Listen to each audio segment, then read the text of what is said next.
Hey guys, and welcome back to Altcoin Buzz Spotlight with me, Layah Heilpern, the show where we speak to entrepreneurs, innovators, and thought leaders in the cryptocurrency and blockchain space. Joining me today is Sharmini Ravindran, the CMO of Mysterium, the company building a censorship-free internet for all. You can also earn by sharing your connections and building censorship-resistant applications. If you like this segment, don't forget to hit the like button and hit subscribe so you never miss a video, and let us know in the comment section who you want us to interview next week.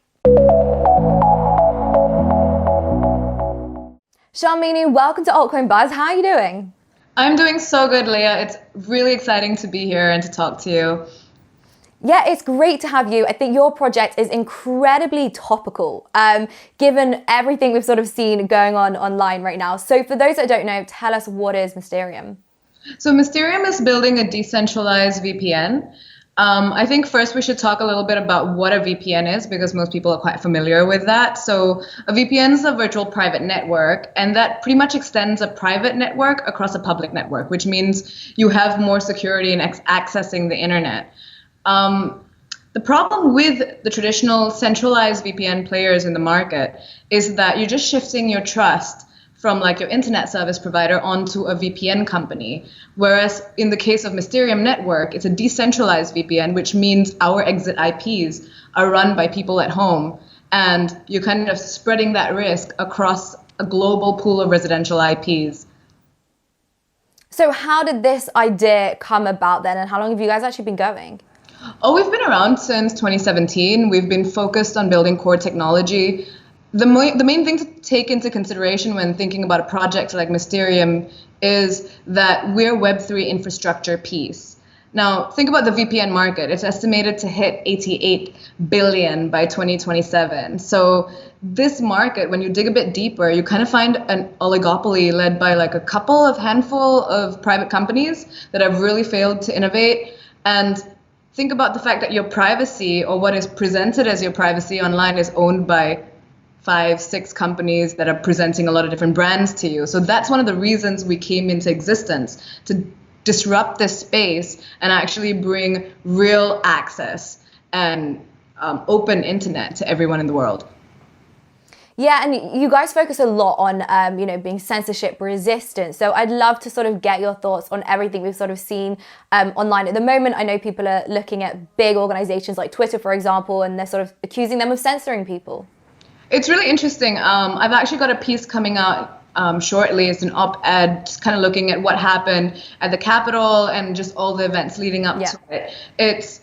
Censorship is here to stay. It's a tool that's being wielded in very specific ways in different jurisdictions. We're seeing it encroach Western society more and more. It's a norm in several countries that we serve already. So if you look at emerging markets, censorship is just kind of a taken for granted piece. Look at China, look at Nigeria, look at Ethiopia. They've got the elections coming up and people are completely expecting for an internet shutdown. So we exist to offer a technological solution to these kind of issues.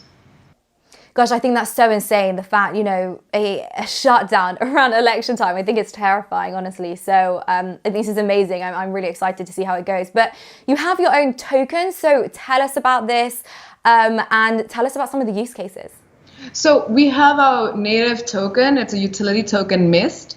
And I earlier mentioned that we have a global pool of residential IPs. These are people running software at home, right? And what they're doing, it's easier to think about us as like an Airbnb for the internet. So you're able to rent your IP address out to someone else and earn by the second. So if I connect to, say, someone in the US and I'm streaming traffic via their node, I'm paying them by gigabytes. And that means that we really needed to look for a payment solution that was global and that could also perform nano transactions, because if you look at like the use cases in fiat, how does a person in India pay someone in the US for second by second payments? It just doesn't exist. So that's the fundamental use case of MYST, is that it is the utility token that's kind of digital fuel for our network.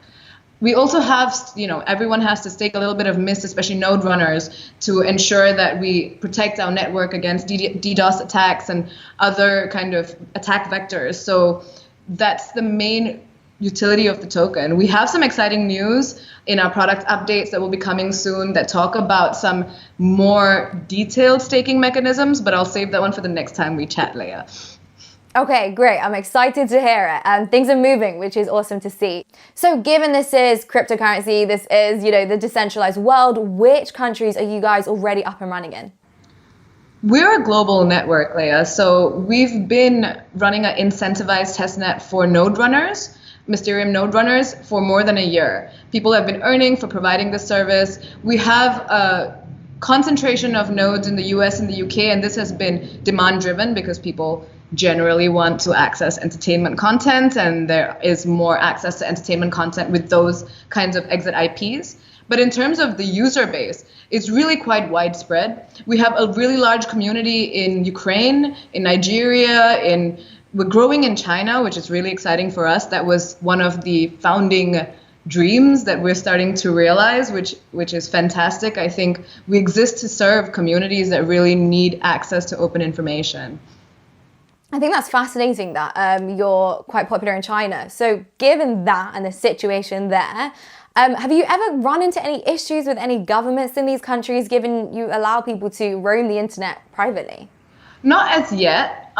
If you look at the regulatory space when it comes to node runners, so we need to kind of break it up between node runners and users, right? Like for node runners, there are several regulatory issues that Tor browser has run into, and that's actually was one of the first peer-to-peer DVPNs, as you may call it, but they're not really a VPN, they're a browser, right? So they have exit IPs.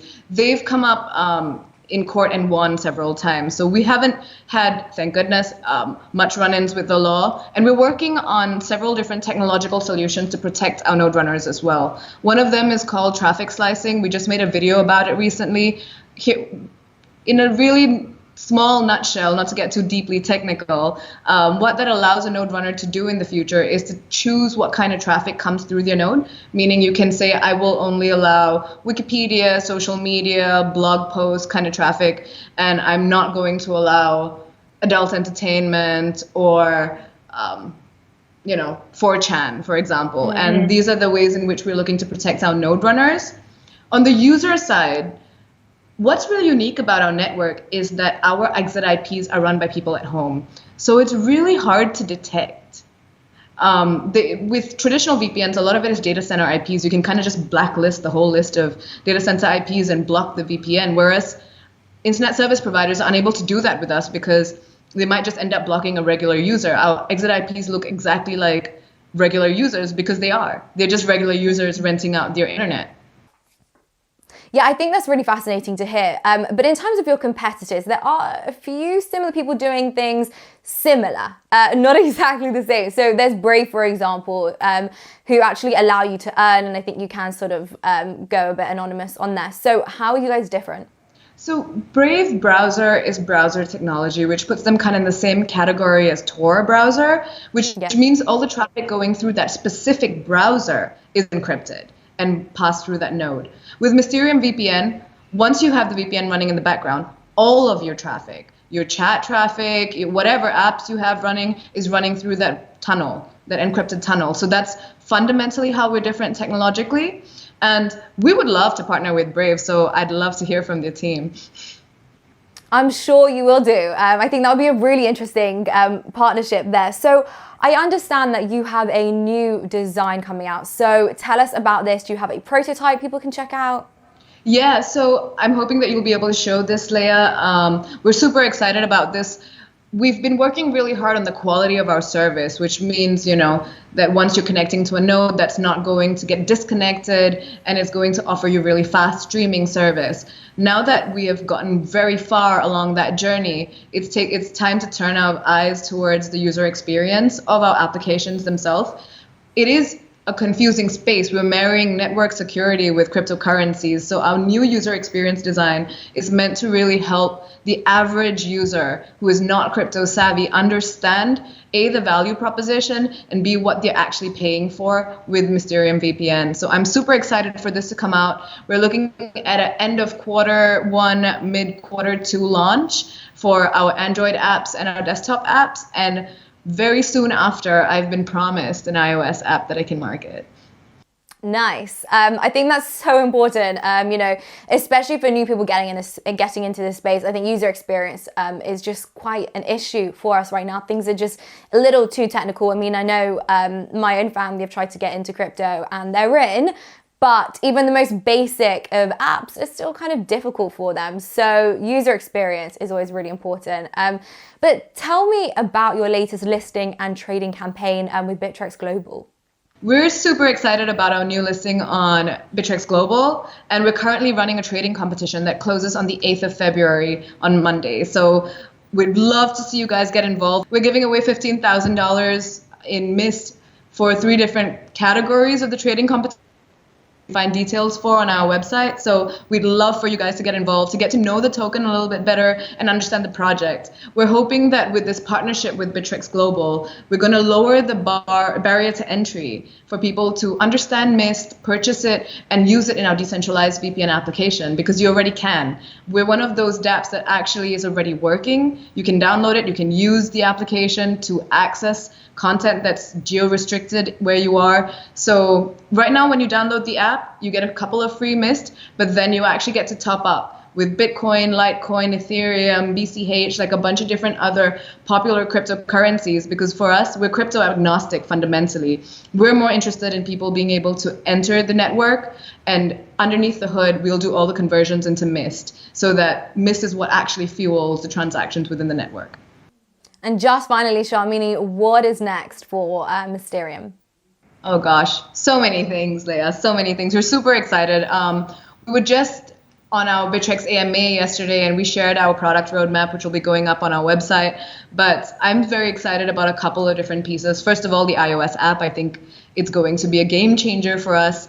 And beyond that, Ethereum mainnet, which is coming so soon. We are currently integrating on testnet with Matic network, which make transactions on our network 1 million times cheaper. So this is another huge lowering of the barrier to entry for users.